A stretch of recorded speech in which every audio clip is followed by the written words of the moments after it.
80% new sign-in from webinar. Okay, gentlemen, we are on. We are live.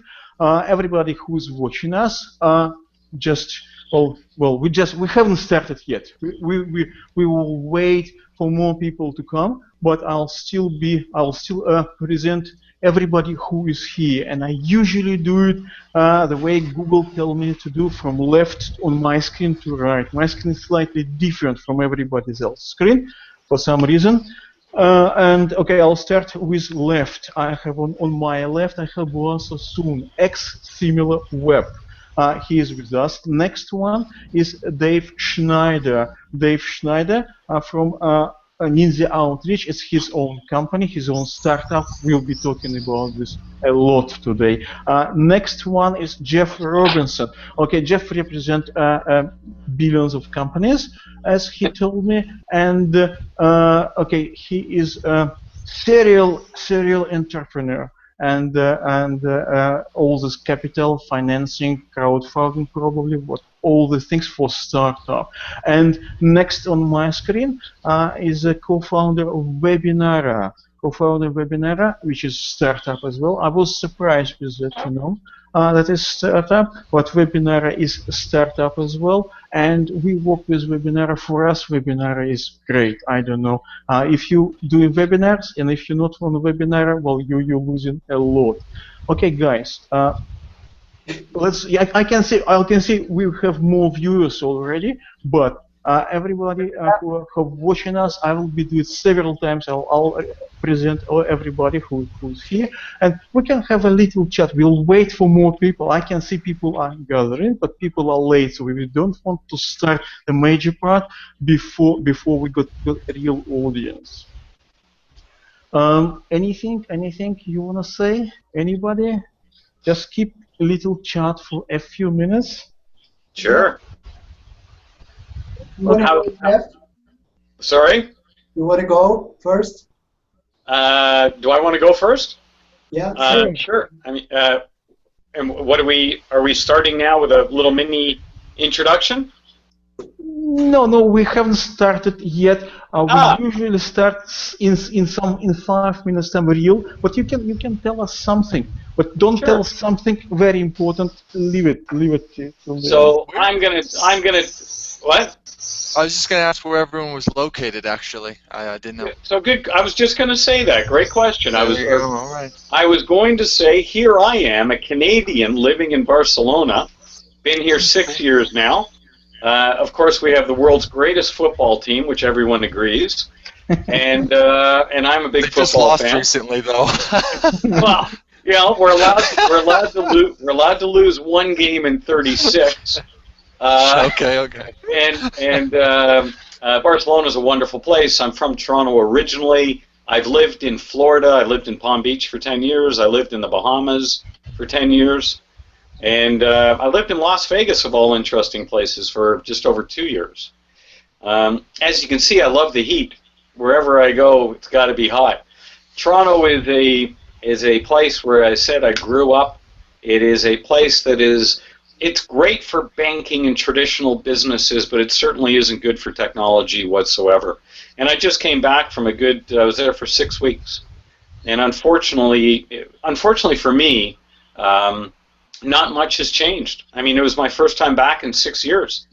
And not much has changed in terms of adoption of technology and the willingness to be a little bit risque, and they're still far behind the curve. I mean, I went to the IBM accelerators. I went all over the place. They have a place called Mars, and they're just way behind. And it's kind of sad because we're well known for raising capital for the resource-based companies, the real speculative resource companies, and we have no problem doing that. I mean, we're one of the leaders in the world for doing that. But when it comes to technology deals, Torontonians and most of Canada, we kind of shy away from it, and it's just not part of our culture.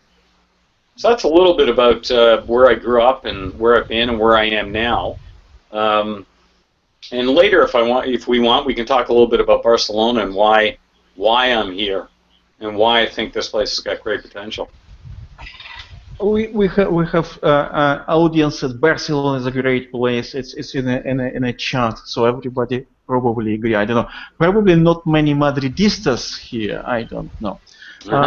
Okay, we still have a little bit more time. Kristian, do you want to say something?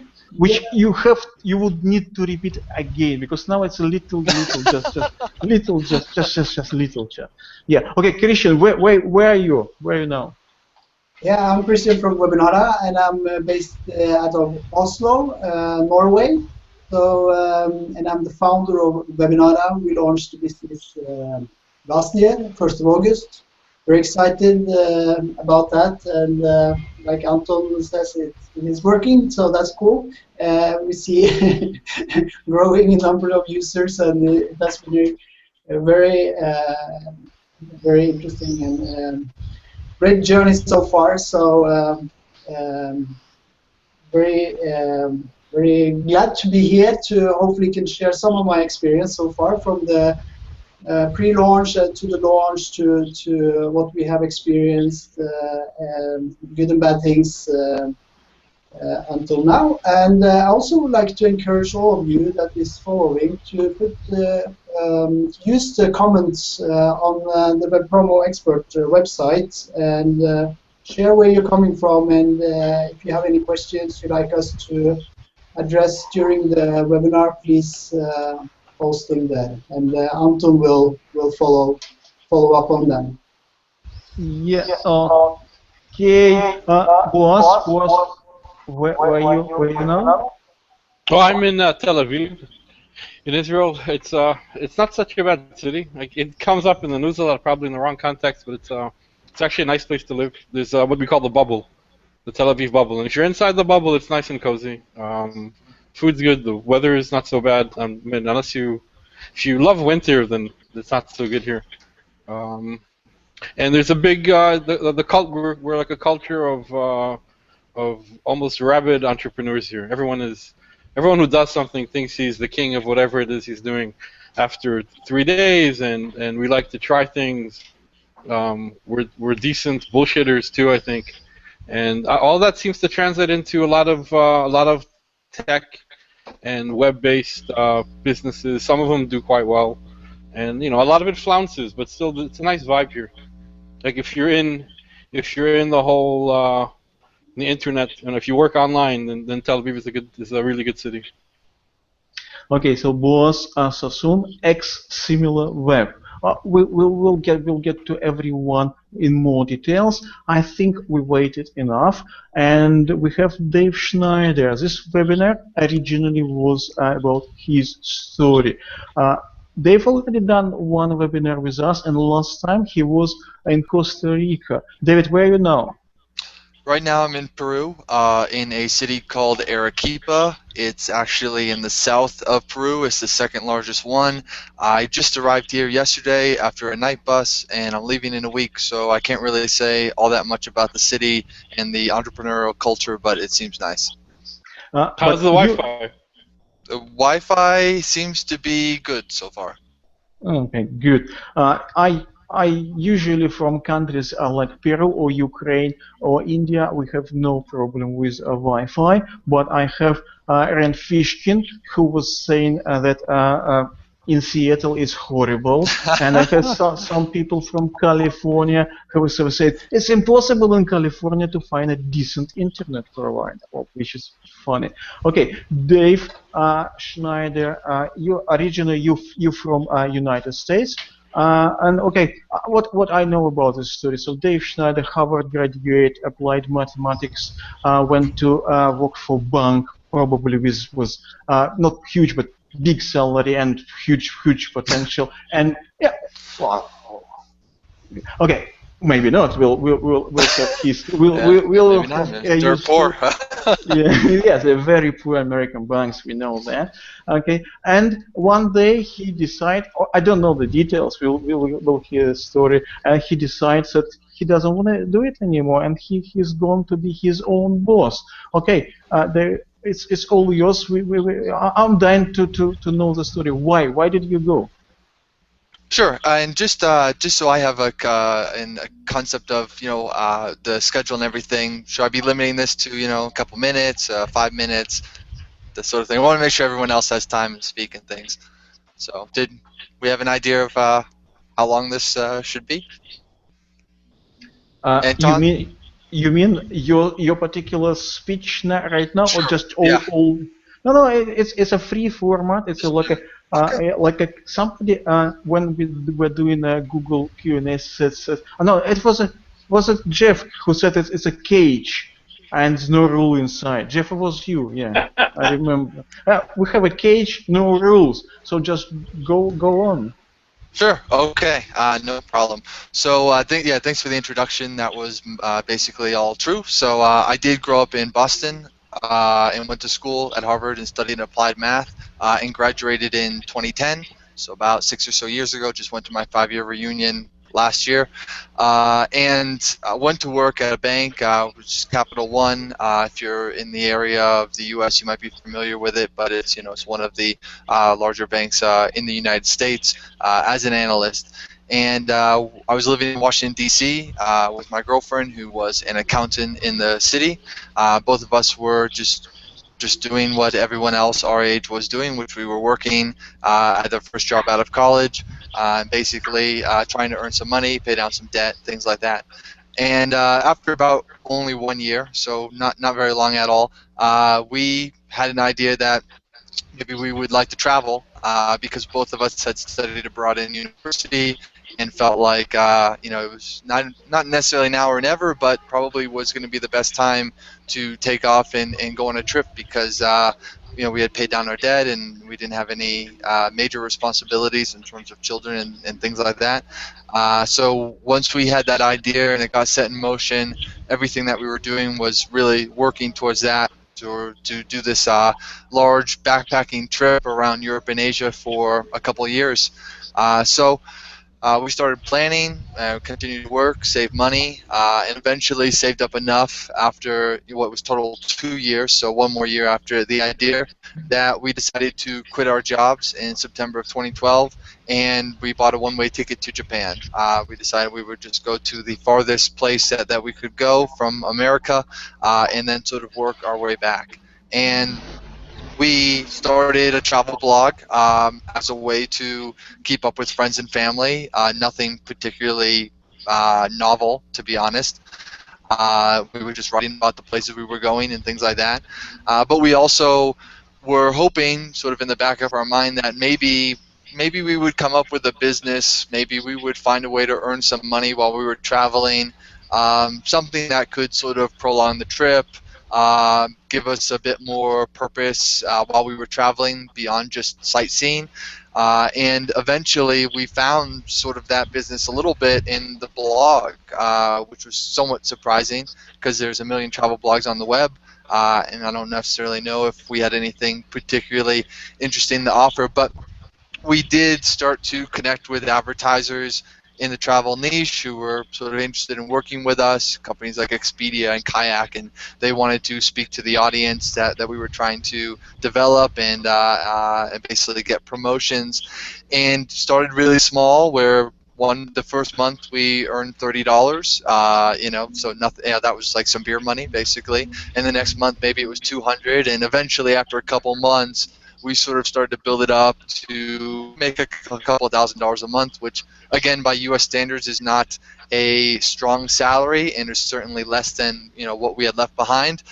But for us, traveling in Asia was really enough to sort of pay our way, and we found ourselves sort of breaking even on the trip, and sort of got inspired to be what they call digital nomads, which are, I think, is sort of this concept of people who travel and work online, and they're not necessarily tied to any one place, and really the core of their business is done through the internet, which is why they can work from anywhere in the world.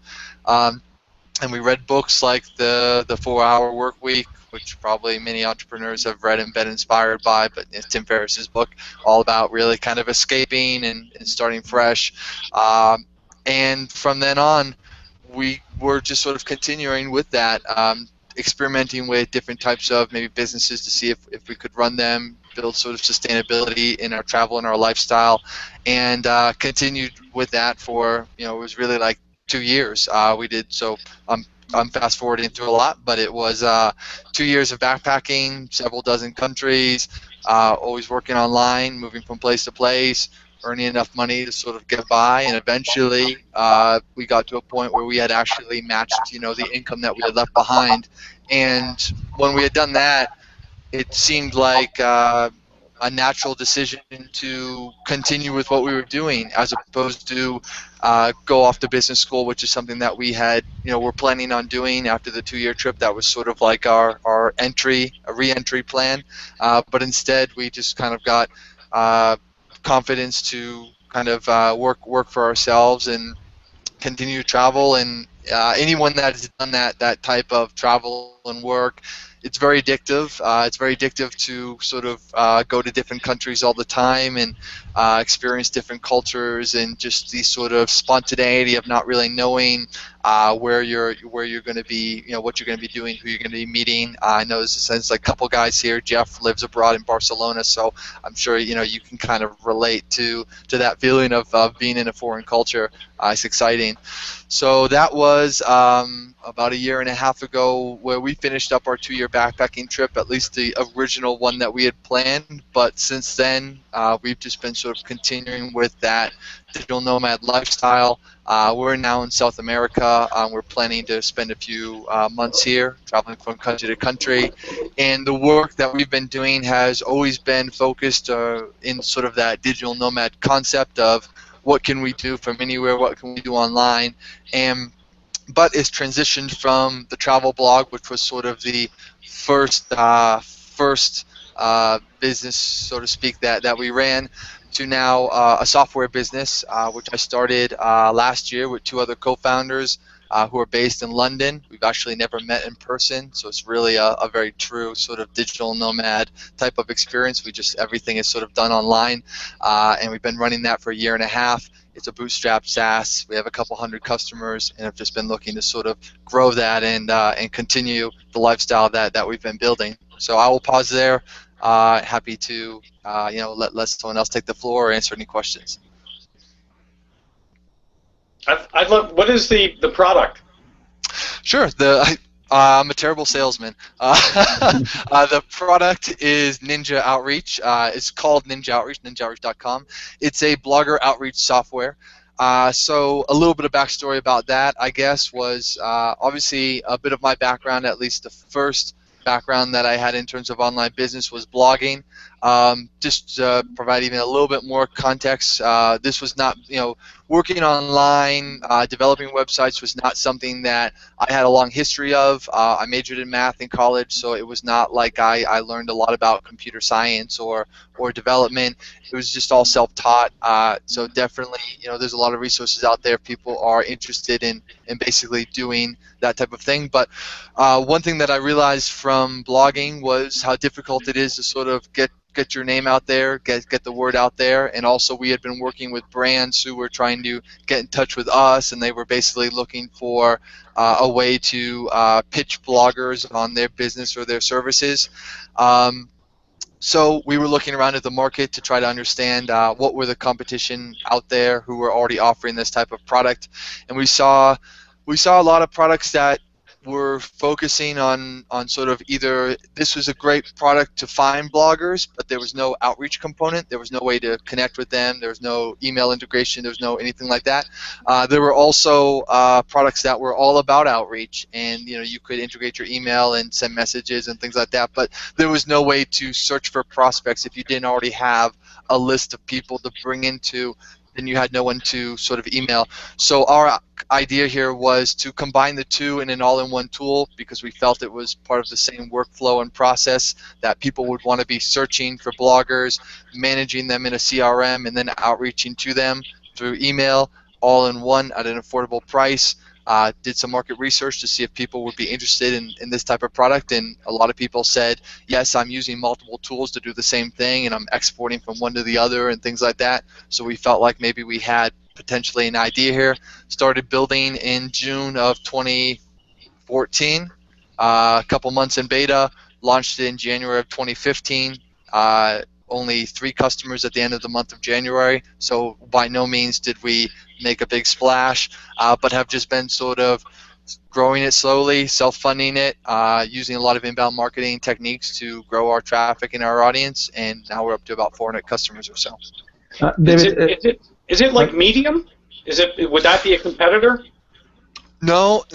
So Medium is, I think of Medium as almost like LinkedIn Pulse, as basically like a medium where anybody can post content and generate an audience without actually having to own their own domain or something like that. So they leverage kind of the audience that Medium builds. Ours is software. And essentially, we have a database of websites that we crawl the web, and we bring them in, and we allow people to search for them via keyword, just like Google. But the way the results are returned, it's more geared towards marketers. So if you're looking for information about their Alexa ranking or their traffic or domain authority, it's basically a search engine for marketers. But then you can transition from that search engine directly into a CRM where you save contacts, make edits about the relationship notes, things like that, and then finally integrate your email address and send like automated outreach emails to people. So hopefully it's sort of a blogger outreach software. Just a quick question. A lot of questions about your travel blog. You're not doing travel blog anymore. No, we are no longer doing the travel blog. So one of the things that happened, several of the things that happened with the travel blog, number one, we just sort of moved on to other businesses. Eventually, travel blogging is fine, but it gets a bit tiresome, to be honest, just to always be writing about the trips. Eventually, you get behind. You're writing about things that happened 3 months ago. It's actually so it's a lot of work, and without really a lot of pay, I guess, to say, for lack of a better word. Even though we were able to sort of make it work for us in our lifestyle, and we did expand to some other related things, so it did sort of work for us. But in general, a lot of work without a lot of reward. So eventually, after 2 years or so, we kind of took a step back from the travel blog. It still exists on the web. It's called thecoupletravelers.com. So people can see it, and we have a catalog of all our trips there, but we think of it more as really just a personal catalog of places we've been to, and less of a business nowadays. Yeah, okay, guys, if you do have a question, just no permission needed, just shoot. I want to ask a question. Yeah, you'd be doing it startup with no external financing, or no financing at all, basically. Is it correct? Yeah, that's right. NinjaOutreach is basically entirely self-funded. So we took a lot of the proceeds that we made from the travel blog and basically poured it into developing the software. And this, for me, has been my first experience with SaaS, software as a service. And anyone who maybe is familiar with that, I think it's difficult, it's expensive, it's frustrating and aggravating. At the same time, there's a lot of very unlike obviously the blogging business that we were running before, but now we've been doing it for almost 2 years or a year and a half since launch, and learned a lot. Realized that a year and a half ago I had no business starting a software business because I didn't know anything about the things I needed to know, like how to acquire customers and how to maintain and engage them and lower your churn and how to prioritize product development. And we're kind of somewhat shy, a technical co-founder, so that just adds a little bit of difficulty to it. But it's been really interesting, without a doubt. And by bootstrapping it, even though it can be somewhat frustrating with maybe sometimes the rate of growth that you get, or the lack of growth that you get when you don't really have an investment of capital. You're really close to the ground, and you learn probably a lot more than you would otherwise, maybe if somebody gave me a boatload of money.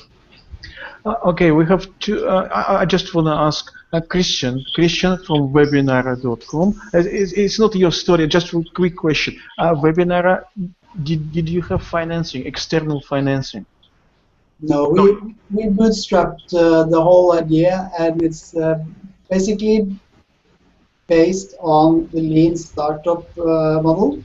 So we just tried to find the MVP that could work, and it was inspiring to hear from you, David, where you saw an opportunity in the market and took that opportunity and built something and launched it. I don't know how long you actually spent on it before you launched it, but what we did was to put together some very simple solution. We also did a super simple market research study by we started with retweeting all the webinars on Twitter, so that way we gained a lot of followers, and then we sent them a survey, super simple survey from using Google form, and we asked them some questions as a reply to when they followed us. So all the followers got these questionnaires. So over a little bit, over a few weeks' time, we got 100 responses, and it was actually a lot of questions. So some of them were complaining about the long survey, but we got what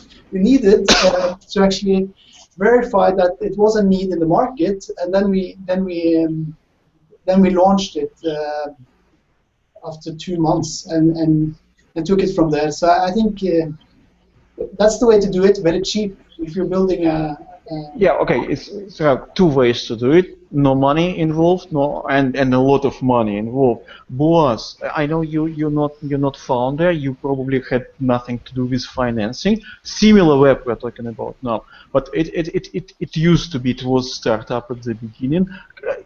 Do you know about financing? Did they have financing? Well, I know they struggled for a long time. It was bootstrapped, but not by Israeli standards, I guess. Where I think the first they won a competition with maybe $100,000, some accelerator competition, and then that kept them going for a while. And then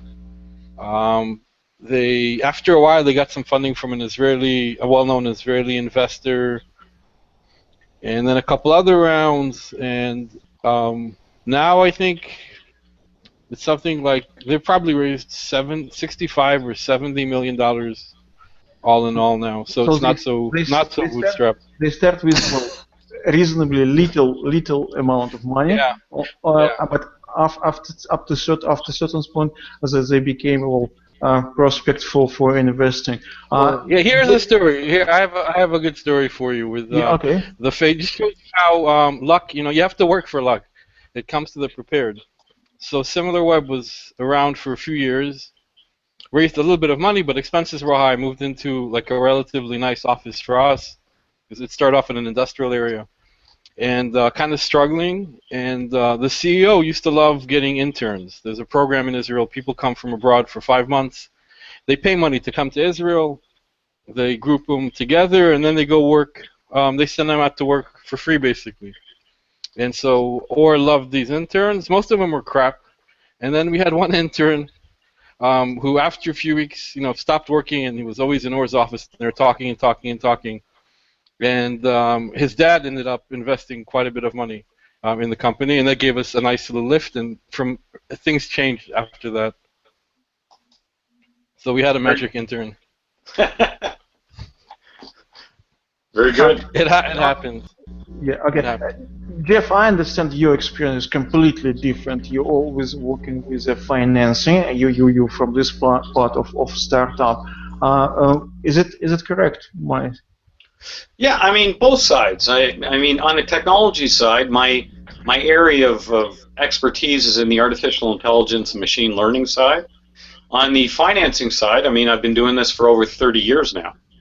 So I'm very familiar with not only the tech aspect and how we need to raise, or how you raise money in that field, but I mean we've raised money for everything from movies to oil and gas plays to resource-based plays, because being born in Canada, that's what we do. We're always exploring for oil and gas and gold and silver. And then we ended up doing things like movies, which became very hot in Canada. And then, like I said earlier, the technology space in Canada is pretty far behind what it is especially in the U.S., but it's far behind what I see here in Europe. I mean, what is happening in Toronto is far behind what it is in Barcelona even, which to me is kind of a shocker, but it is.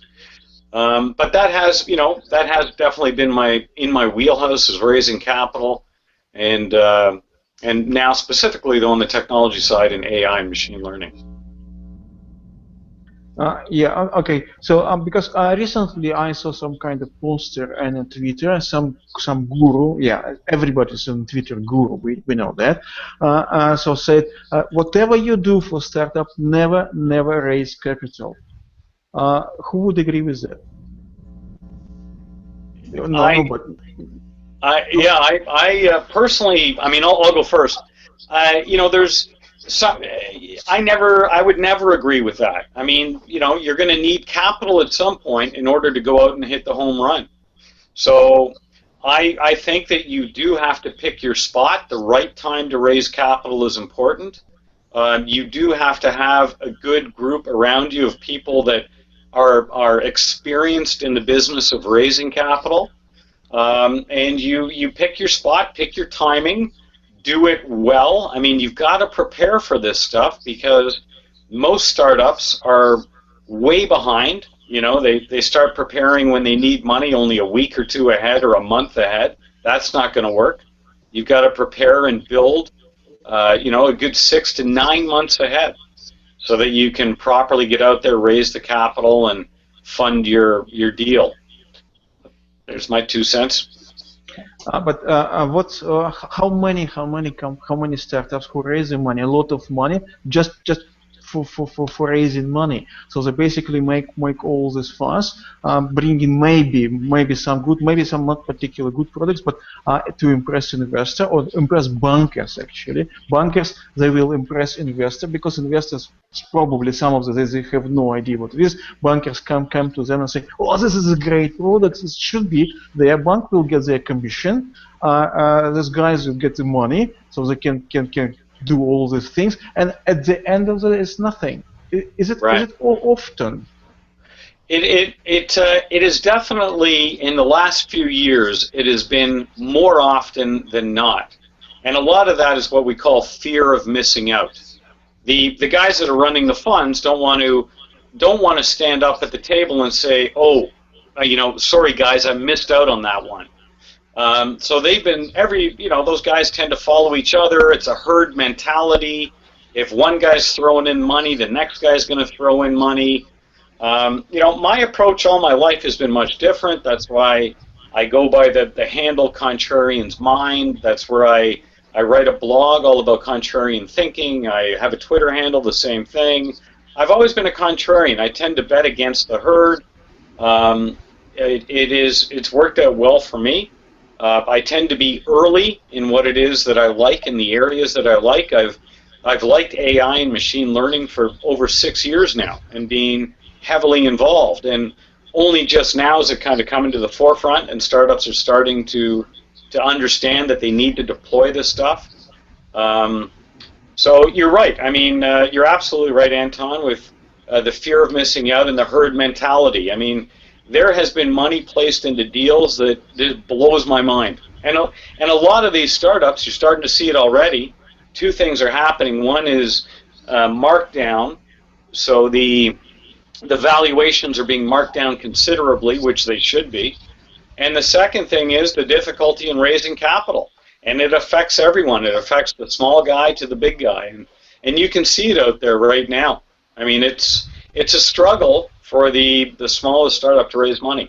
But one good thing in all of this is what it does do is it gives the system a good washout. And a good washout is always needed, whether you're in private markets or public markets. And that's why I always say, like, when people panic, and when people panic, that's when you want to start buying things. When there's euphoria, that's when you want to sell things. So, being a contrarian, of course, that plays right into how I think, but now is a good time, I think, for investors to be making smart bets because there isn't a lot of capital out there being deployed right now in the startup scene. Boaz, we have a question for Similaweb. I don't know how if you can answer. You obviously not from financial point of view. Similaweb, is it making money now? Is it a profit? I really have no idea. I mean, I have no idea. I'm not. Yeah, I'm on the side that I spend the money. I don't account for it. That's my job. I think I don't think we were ever in debt, and I know we're selling quite a bit. We're playing around.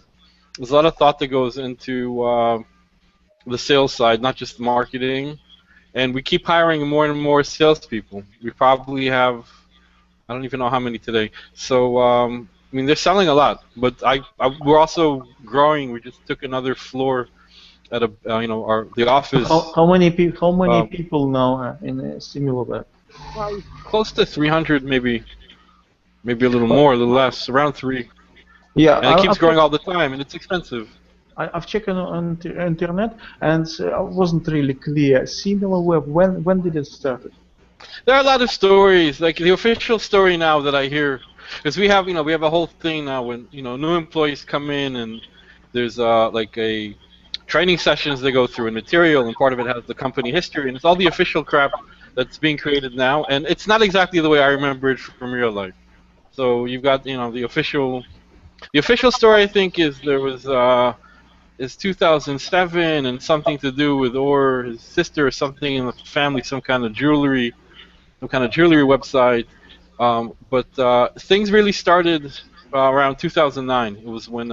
It's when you joined. I joined, and it was they just moved from Orr's house to a little office in an industrial zone above, literally above an egg warehouse and across the street from a couple of whorehouses. And it was 4 or 5 people, and this was around the early 2009. So 2009, this is the first office. 4 or 5 people. Yeah. Did you already have a product, or the product was different? They were I got hired to work on similar sites. There was no Similaweb. So similar sites was, I mean, it's still around, but it's a legacy site. No, it's not really maintained so much anymore.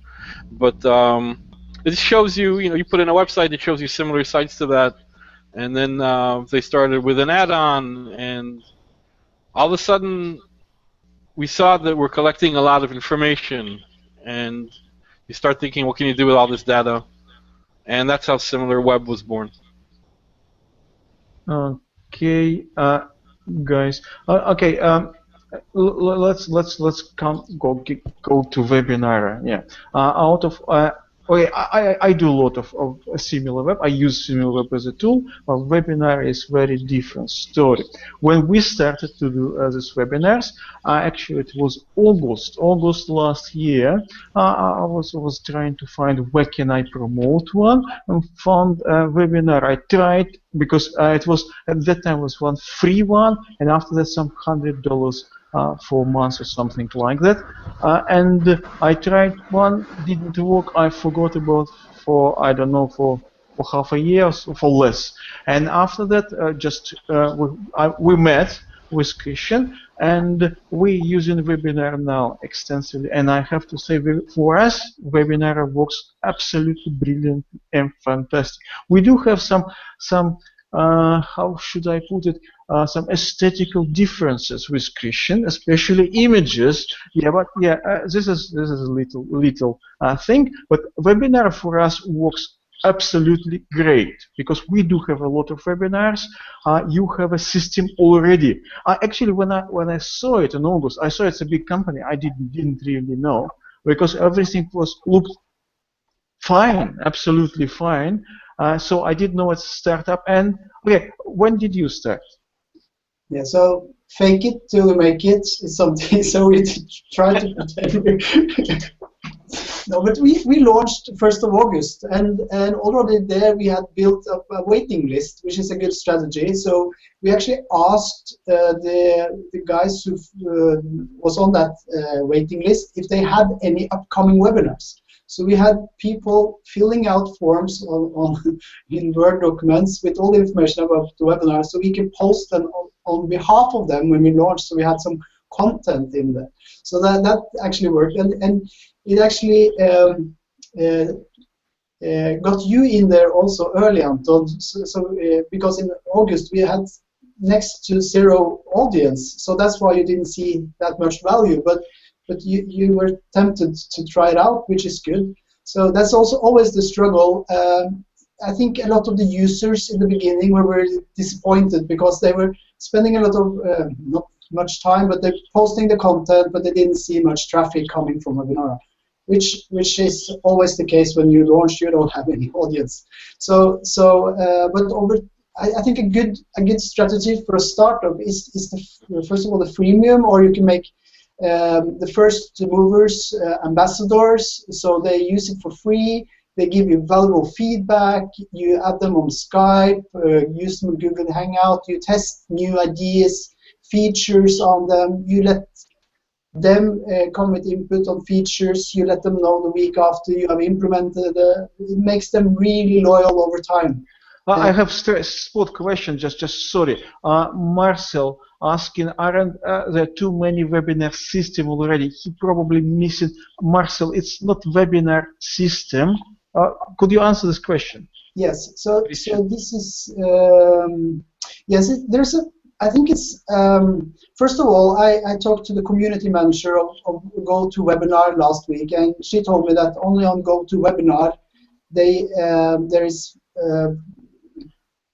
run over 2 million webinars per year. So there's a lot of webinars going on around the world every year.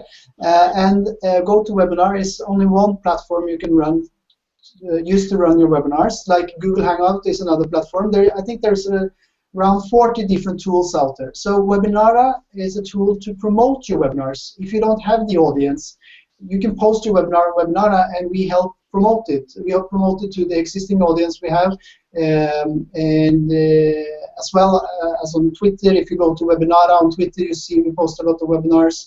So we help companies like Web Promo Experts promote their webinars and get more awareness for the brand. And I think people like to get to know about interesting webinars. So that's the basic idea. So to answer Marcel's question, webinar is not platform for webinars. And follow up, Webinara doesn't do its own webinars. Do you do your own webinars? We? Yes. Yeah, we do it. We have just started doing it. We should do a lot more webinars since we're in that business. But we just posted one today, so we can learn about webinar promotion on autopilot, and we do that together with a partner called OnStream Webinars, which is a webinar platform that is integrated with Webinara. Yeah, okay. For me, it sounds a little bit strange, to be honest, because when I ask you, do you do webinars, I expected you would say, no, we don't do webinars. We promote somebody else. It's a tool. Because I don't know what's your opinion? If you make a company, we make a system which promotes somebody else's product. In this case, webinars. Would you involve in producing webinars yourself? Okay, Jeff, what's your opinion? You know, I think it's a great idea. I really do. And I think it goes back to, originally we heard Dave say that, and you hear this from entrepreneurs all the time, they will all say, I'm not a great salesman. You know, the first thing I tell when I met, for instance, Kristian and others, and the many startups that I advise and consult to, you need to sell. And if you're not selling, you're not going to succeed. So Kristian is creating content so that people can see who he is, see what the company does. He can promote his brand, get his brand more known. I think it's a great idea. I think you need to get up and sell every waking moment of the day, nonstop. And I'm so passionate about it. This is what I do teach at various MBA schools around the world. I teach persuasive communication, and it's an area that I love. And I love it because most people are afraid to do it. They're afraid to put up their hand and say, listen to me, I've got a great product, let me show you. They want somebody else to do it, and it's normal. It's fear of rejection. But if we can get our mind around fear of rejection and just go out and be proud of what you're building, you're going to feel great at the end of the day. You're going to feel that you've accomplished some great things. Yeah, my question, Webinara is doing webinars on what? On a way to do webinars?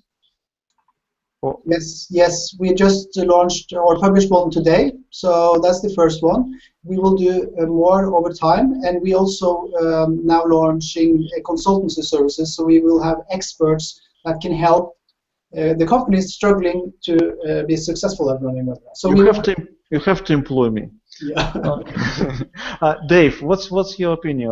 If you were in a webinar shoes, would you do webinar yourself? Yeah, I think I would, and there's a couple of additional points in to complement sort of what Jeff said here. Number one, in order to be successful with webinar, at least I think, you need to make your customers successful. And therefore, if you're doing these webinars, teaching them how to be successful with their webinars, you're basically onboarding, educating your users. When they're successful, your product will be successful. So that's one reason to do it. And another is also just to sort of put yourself in the position of your customer so that it becomes more of a scratch your own itch scenario. I mean, one thing that we do with Ninja Outreach is a blogger outreach software, but we do blogger outreach campaigns to promote Ninja Outreach, and we use our software, and we see what it is we don't like about our software, what are the functionalities that become bottlenecks and things like that. So we run our own campaigns to promote Ninja Outreach. We really eat our own dog food. So I think that in addition to what Jeff said about always be selling, is a lot of reasons why it would make sense to be doing that. Okay, Boaz, what's your opinion? If you were doing a company like Webinar, which is promote somebody else's webinars, a lot of webinars, mentioned millions of webinars a year only on one platform, would you do your webinar yourself? Well, I really agree with Dave. Yeah, like one of the problems we had at Similar was that for the first couple of years, the only people in Similaweb that actually used the product was me and the CEO, and the product department was talented, but they weren't users of the tool, and it causes a lot of issues. And I think, yeah, you definitely have to. I mean, if you don't eat your own dog food, you'll never know how it tastes. And I think it's something that maybe not enough companies take into account.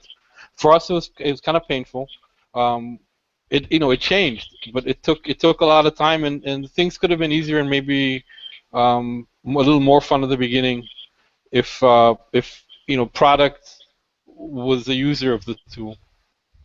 Yeah. Okay. So everybody's agree. For me, I think we're talking because obviously everybody talking from his own position. But yeah. Okay. Webinar does do. So answer is Webinar does do webinars on how to do webinars, and Webinar promotes your webinar. But it's not a platform. Yeah, we have thousands of platforms, and Hangouts one of them. Yeah, maybe not the perfect one, but we just use it.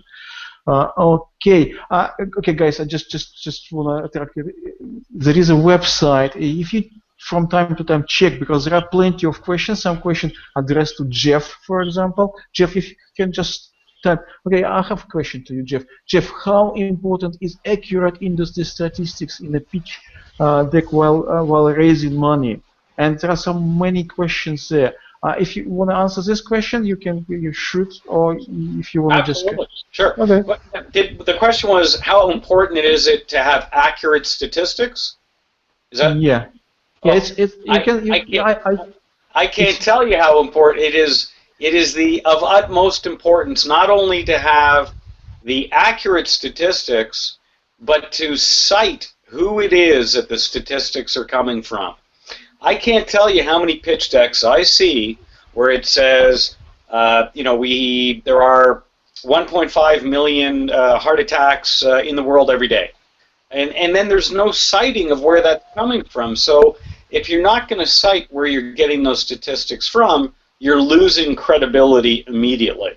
And it's one of those little things in a pitch that can absolutely kill the enthusiasm of an investor who's looking at you to give you money. You lose them on that, you're dead. And it's so important. I mean, it doesn't take much to lose an investor. It's little things like that that's going to kill it. So always have accurate statistics, up to date, and cite where they're coming from. So use credible sources. Yeah, okay, there are many more questions down there. Okay, I'll have a look. Okay, there are opinions on webinar. You can reach. About Ninja Outreach, there is a question. On average, what can a new user of Ninja Outreach software expect in terms of increase in reaching your target audience? Can you answer this question?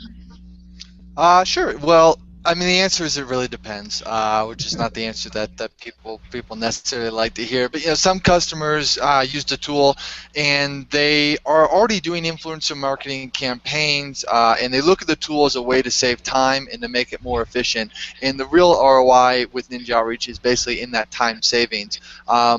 But some people come in and they're maybe not as familiar with influencer marketing. They haven't ever run campaigns before. They're starting from scratch. They don't quite have the marketing savvy that other users have. Those people sometimes struggle. So we do have some analytics in the tool, but they tend to be more around the outreach analytics. So for example, how many people have opened your emails, how many people have responded, things like that to sort of measure your success. But we don't have any sort of integration with, say, Google Analytics where you could see, hey, I ran this campaign and it resulted in this amount of traffic and things like that. I'd like to do something like that one day, but it is definitely far in the future. What are the differences between BuzzSumo and your tool? And not in terms of email, but in terms of harvesting influencers. Sure. So the two tools have definitely some similarity, and they're often seen as sort of competitors. We think, BuzzSumo is more of a content strategy tool. So, for example, if you want to find the best content that's ranking on the web and the influencers who wrote that, BuzzSumo, that's like what they do. They also have tools around more like content strategy and planning. It's not meant to be an outreach tool. It's not meant to be a tool where you run outreach campaigns. They probably have a larger database of influencing articles in their tool, so it's really good for research and data mining. But if your goal is inevitably to say to run some sort of outreach campaign and actually connect with influencers, directly email them, then you would have to use something else because BuzzSumo doesn't have contact information. They don't have email integration or anything like that. So that's sort of the gap that our tool fills. Okay. Okay. I want to ask Boaz. I want to ask you a question. General question. Okay, we hear the stories here. Story when Dave decided to travel and gone from a probably very well paid job. You recently left Similaweb. Similaweb is kind of, it's not startup, we know, it's millions of dollars, and probably you had very nice job there and you left. Why? I want to live Dave's life. Actually, I'm trying to reduce my life to maybe 1 or 2 bags. And I wanted to ask you actually, what bag you use? What bag do I use? I have a backpack. It's about 65 liters that I bought several years ago, and it's held up okay. I gotta check on the brand though. I'll send you an email afterwards. But 65 liters? You have more, or is that all you carry? That's my girlfriend and I travel together. She has a bag. It's about 40 liters, so it's smaller than mine. And then we usually have, a little maybe plastic bags that we may be carrying in our hands with a couple other things, or a little small backpack. But basically, that's really all we have. We travel very light. I like to be more of a minimalist. We don't really own much stuff at all. We don't have an apartment back home or a garage and storage or anything like that. It's really just I have a couple of clothes and I have a laptop. Okay, I'm trying to do the same right now. Really, I'm emptying out the house at the end of the month and then travel a little.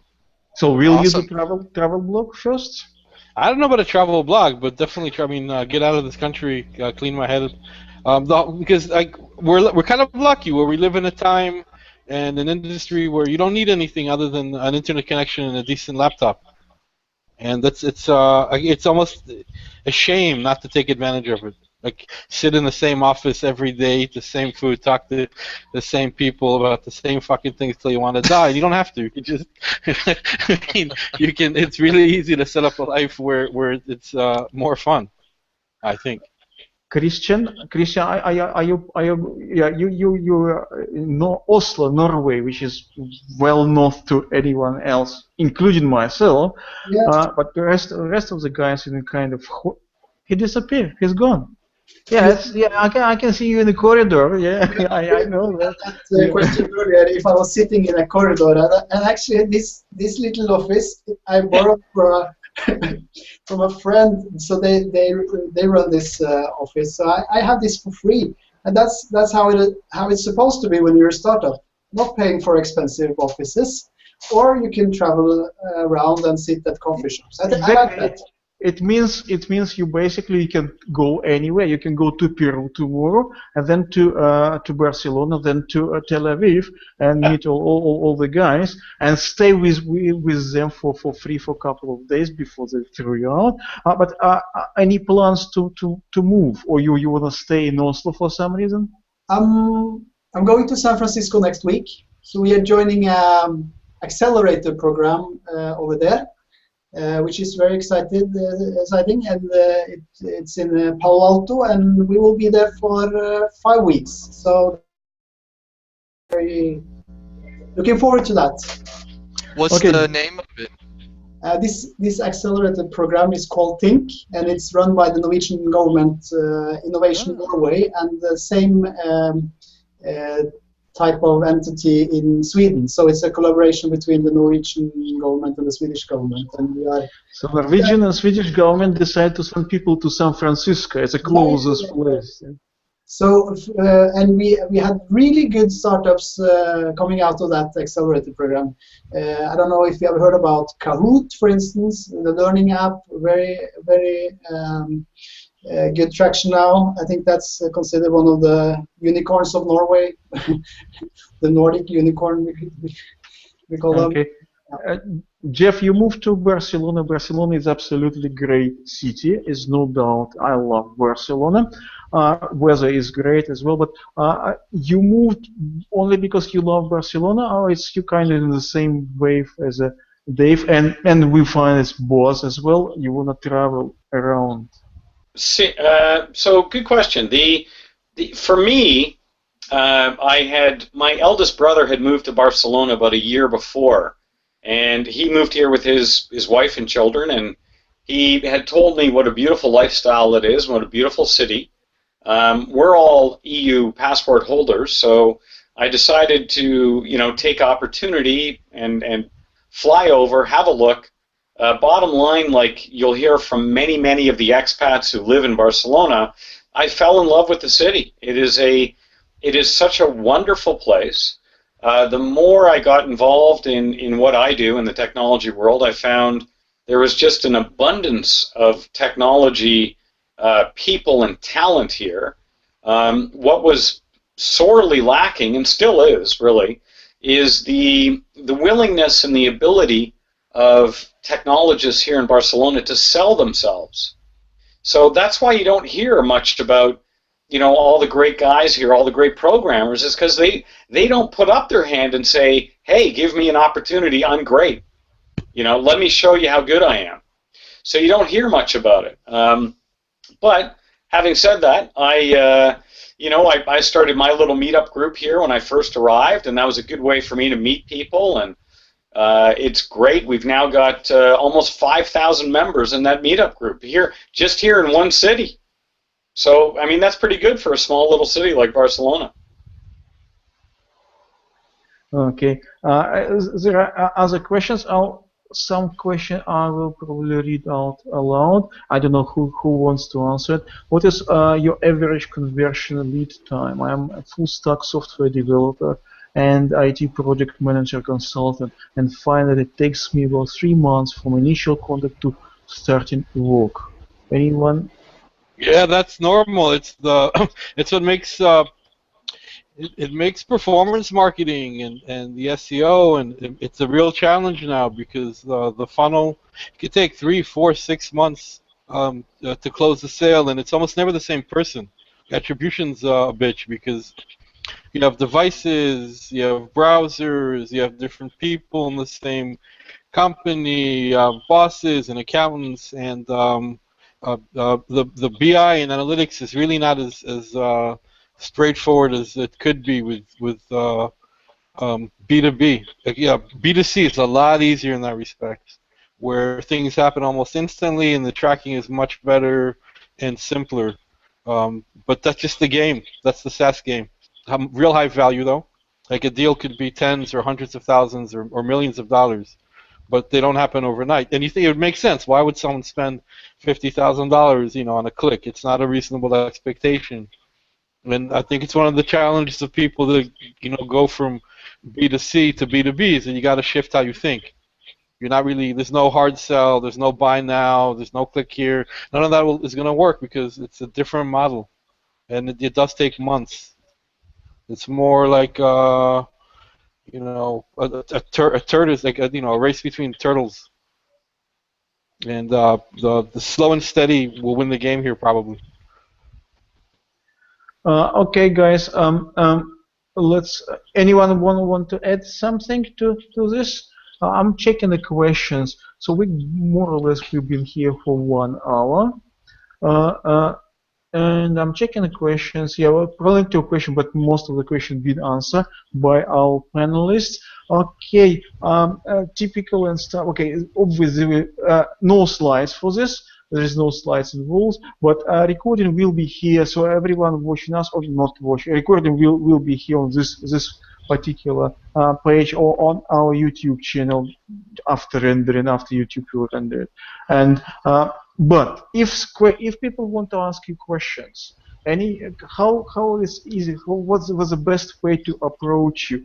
Could you? Okay, I usually do this as Google asked me to do. So from my left to right, the left on my screen is Boaz Sasson, ex-Similaweb. Boaz, if people want to ask you some more questions afterwards, how would they approach you? What's the best way to do so?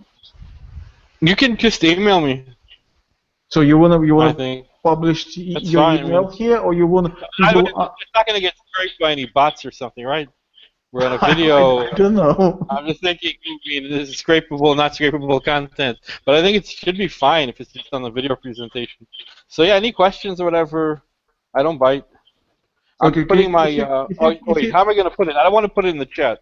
Yeah, put it in the chat then. Okay, Dave, what about you? You can get in touch with me at dave@ninjaoutreach.com. So it's my email. Okay, could you type it as well?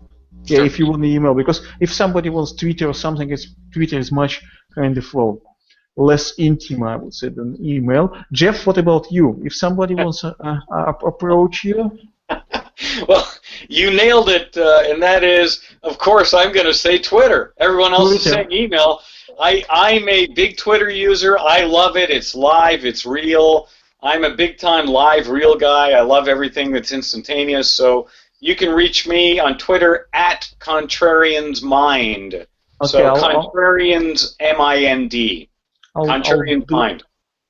I'm gonna type it on a hyper comment. Kristian, what about you? What's the easiest way to approach you? So I just posted my email kh@webinara.com. You already did. Okay. Webinara or at Webinara Twitter.